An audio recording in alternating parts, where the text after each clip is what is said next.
Hi, it's Mark from Top Local. We're here with Bernie Pawlik, Pawlik Automotive in Vancouver, and we're talking cars. How are you doing today, Bernie? Doing very well this morning.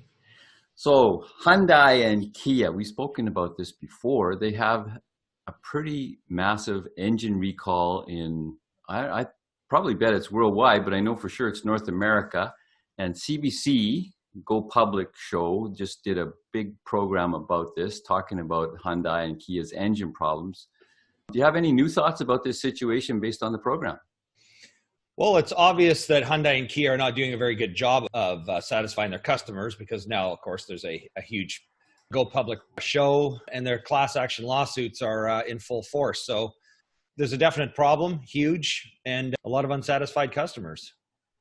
So the gentleman that was in the program, featured early in the program, was basically had his engine fail, was not aware that there was a recall.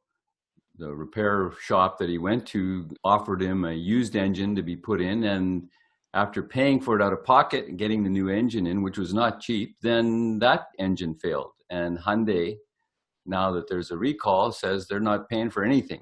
So what do you think about that? Well, I think for the owner of that vehicle, it's a horrible situation overall, and it's too bad he didn't know about the recall. And I think Hyundai must have done him a big disservice, not informing him that there was a recall.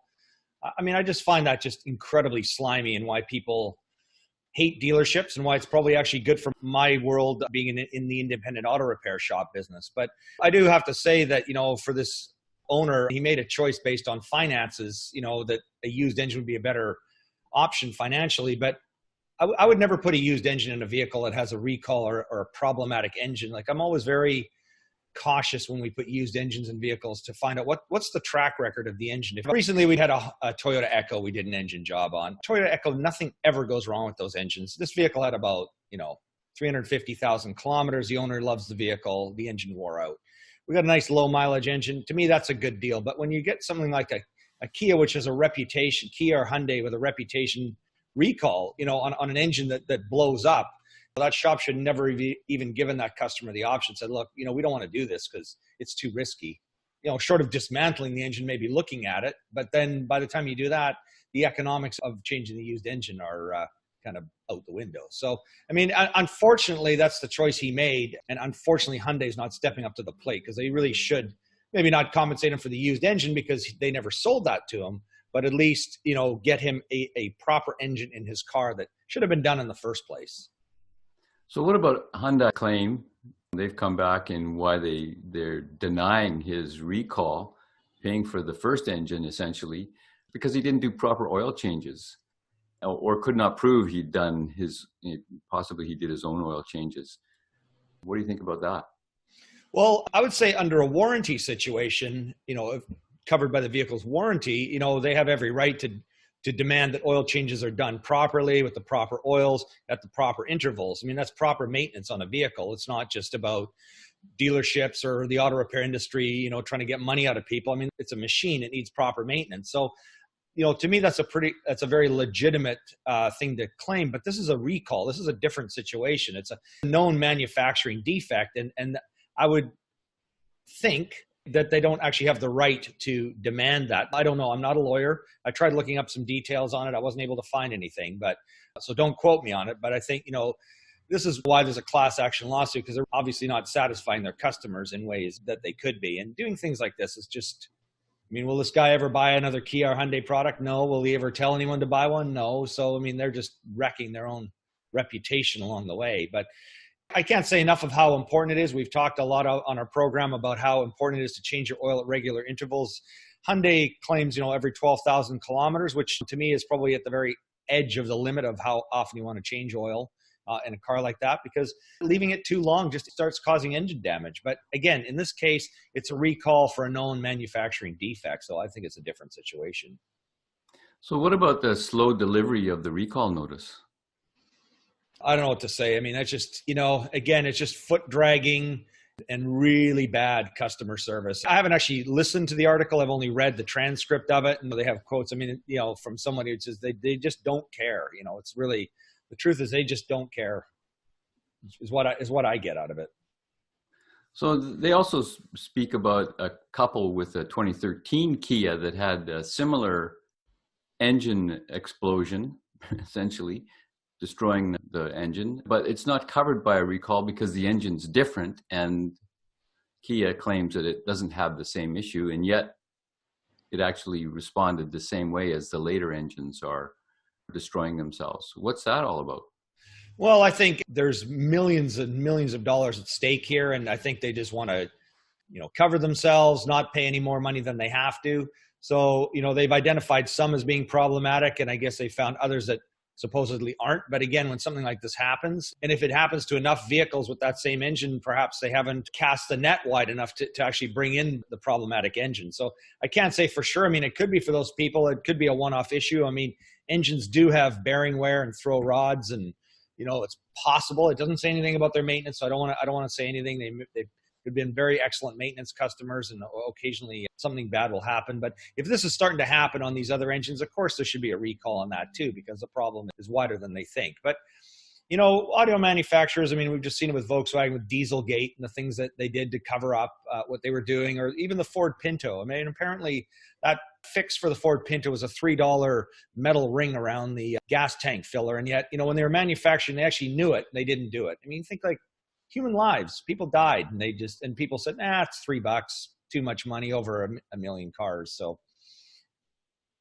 these are the kind of people we're dealing with sometimes.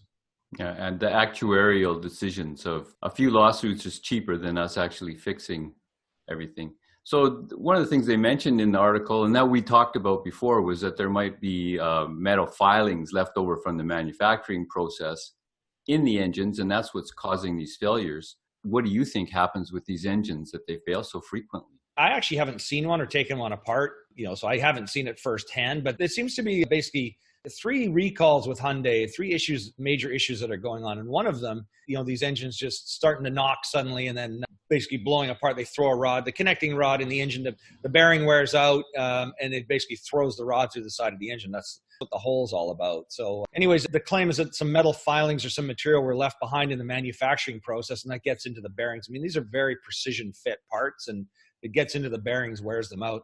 It actually surprises me that they last as long as they do, if that's the case. That seems to be the main issue, but there seems to be a couple of other recall issues. There's an issue of sudden fires occurring in some of them, and I believe there's 2 issues at hand here with those. One of them is oil leaks that occur, and they happen right sort of over top of the hot exhaust system, and that can cause a fire. So that's one issue. And then the other, so that's not the same as this recall that's being talked about here, but the other issue, there's sudden engine fires that are caused by a fuel leak. And these are claimed to have happened after the engine recall has been done. And what is likely happening is that there's a high pressure fuel line. These use a direct fuel injection system. The fuel pressure is extremely high. It's in the, I'm going to say 10 to 20,000 PSI range. So this is a huge high pressure fuel system.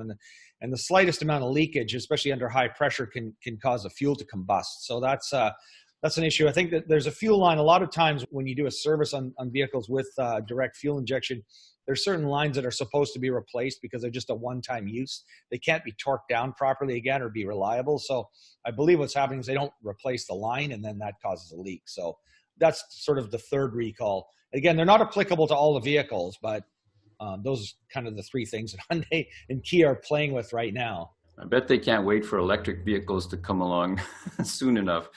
What are your final thoughts about this whole engine recall situation, which applies to all manufacturers, in fact?